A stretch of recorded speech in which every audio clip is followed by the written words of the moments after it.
बिहार में वज्रपात से 9 लोगों की मौत हो गई। बेमौसम हुई बरसात और ओलावृष्टि से फसलों को नुकसान पहुंचा, जिसने किसानों की परेशानी को और ज्यादा बढ़ा दिया।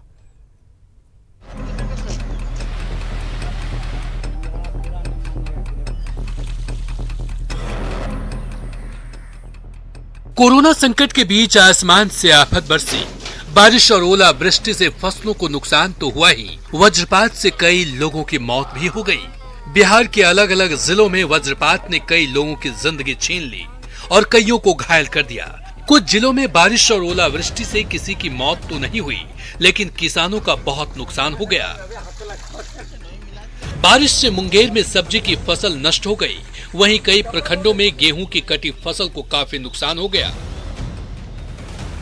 मधेपुरा में तो फरवरी से लेकर अब तक कई बार बेमौसम बरसात हो चुकी है। मई महीने की बात करें तो 4 और 5 मई को दोनों दिन बारिश हुई, जिसने किसानों की परेशानी को कई गुना बढ़ा दिया है। कृषि विभाग के आंकड़े बताते हैं कि करीब 11,000 हेक्टेयर में लगी गेहूं, मक्का, आम, लीची, दलहन और सब्जी की खेती प्रभावित हुई।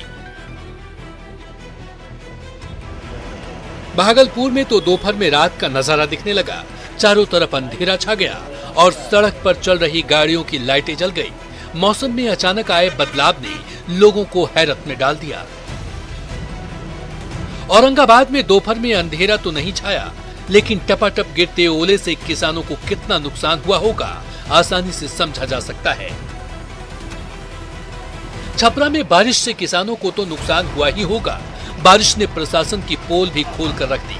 भगवान बाजार थाना रोड सहित कई इलाकों में भारी जल जमाव हो गया, जिससे आम लोगों को खासी परेशानी हो रही है। यानी बिहार में मंगलवार को आसमान से मौत और बर्बादी की बारिश हुई, जिसने कई लोगों की जिंदगी छीन ली और कई लोगों के चेहरे पर परेशानी की लकीरें खींच दी।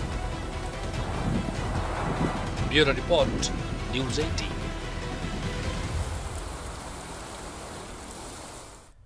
तो कोरोना संकट में इस आफत से क्या होगी मुश्किल, ये समझते हैं। कोरोना संकट में इस आफत से गरीबों की मुसीबत बढ़ जाएगी, उनकी परेशानियां बढ़ जाएंगी। फसल नुकसान होने से आर्थिक संकट में इजाफा हो जाएगा, यानी कि उनकी जेब पर असर होगा। आर्थिक संकट से किसान जूझेंगे। सब्जी खराब होने से महंगाई में वृद्धि हो गई, सब्जी की कीमत आसमान छूने लगेगी और आने वाले समय में सामान की आपूर्ति में भी कमी आ जाएगी। तो सरकारी मदद से ही ये किसान उबर पाएंगे। इधर सीएम नीतीश कुमार ने कृषि, खाद्य, उपभोक्ता और सहकारिता विभाग की समीक्षा बैठक में कई निर्देश दिए हैं। सीएम ने कृषि इनपुट अनुदान के तहत अनुदान की राशि तुरंत किसानों के खाते में डालने के निर्देश दिए और साथ ही आपदा से फसलों को हुए नुकसान की अनुदान राशि 15 मई तक खाते में डालने का निर्देश दिया है। यह कहा गया है कि लंबित राशन कार्डों के कार्ड धारकों के दावे सही पाए जाने पर उनके खाते में 1,000 रुपए डाले जाएं और साथ ही राशन कार्ड में लाभुकों के नाम सुनिश्चित करने के निर्देश दिए गए हैं। सीएम ने खाद्यान्नों की जरूरत के सही आकलन की बात पर जोर दिया। कहा कि पॉश मशीन में जिनकी उंगलियों के निशान ठीक से नहीं आ रहे हों, उनके लिए वैकल्पिक व्यवस्था की जाए। सीएम ने पीडीएस की दुकानों से जुड़ी शिकायतों पर तुरंत कार्रवाई करने के निर्देश दिए हैं और पैक्सों को पर्यावरण हितकारी कृषि उपकरणों की खरीद पर जोर देने को कहा है। सीएम ने मौसम के मुताबिक जिलों में कृषि कार्यक्रम शुरू करने और फसल अवशेषों के समुचित प्रबंधन पर जोर देने की बात कही। उन्होंने कहा कि उर्वरकों और बीजों की उपलब्धता सुनिश्चित की जाए।